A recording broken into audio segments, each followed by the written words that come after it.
శ్రీరామనవమి శుభాకాంక్షలు అందరికీ. నేను మా పానకం చేస్తున్నాను. ఇదిగోండి, ఈ రాగి చిన్న బిందె మాట. దీనికి శ్రీరామచంద్రుని నామం పెట్టాను, పసుపు కుంకుమ బొట్టు పెట్టాను, వాత పులుసు చేశాను. యాలకులు దంచుతున్నాను.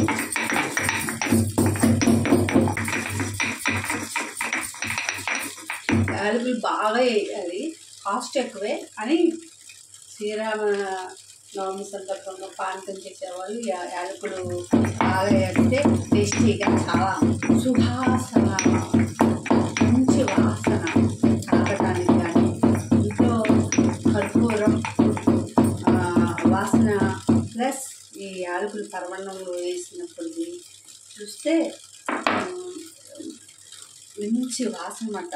ఆ ఇల్లు ఒక దేవాలయం లాగా గుమ్మగుమ్మలాడుతూ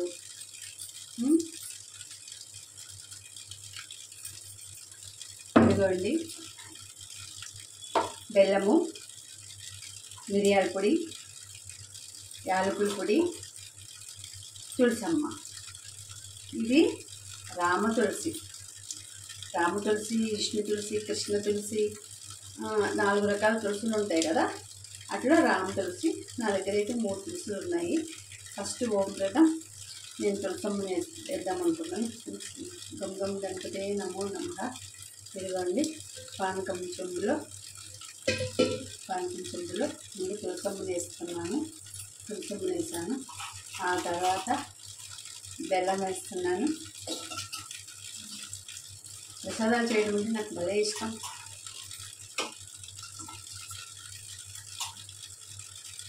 బెల్లం వేసేసాను.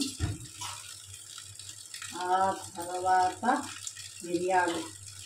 ఈ పానకం తాగటం వలన చాలా ఉపయోగాలు ఉన్నాయి. మిరియాల పొడి వేస్తున్నాను. ఎక్కువ కావాలనుకుంటే దంచెట్టు పెట్టాను కదా, మళ్ళీ వేస్తాను. ఆ తర్వాత గుండుమల సుఖాసన ఇచ్చే యాలకులు. ఇదిగోండి, ఇన్ని యాలకులు దంచాను చూసారా. ఈ యాలకులన్నీ వేసేస్తున్నాను.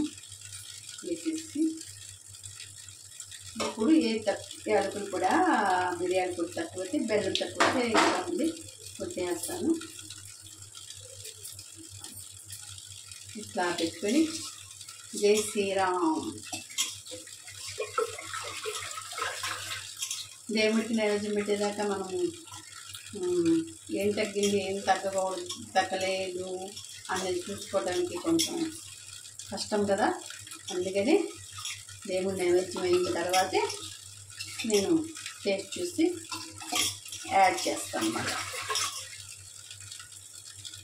కలర్ని బట్టి తెలిసిపోద్ది ఏం తగ్గింది, ఏం తగ్గలేదు అన్నది.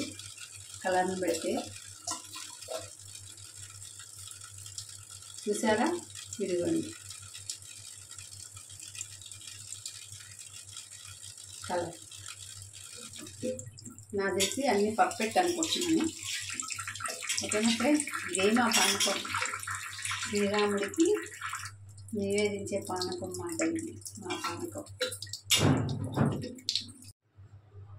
ఇదిగోండి, ఈ చిన్న గిన్నెతో అయ్యవారికి, దేవుడి శ్రీరాముడికి నివేదిద్దామని తీసుకున్నాను.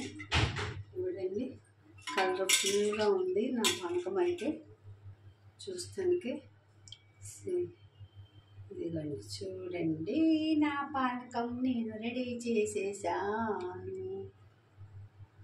ఇంకా దగ్గరగా చూపిస్తాను.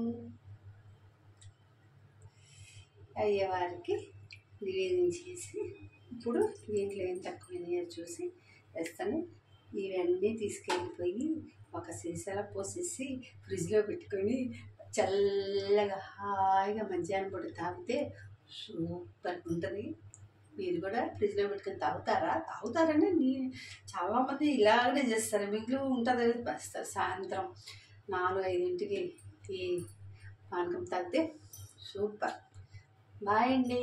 మరొక వీడియోతో మళ్ళీ మీ ముందుకు వస్తాను. బాయ్.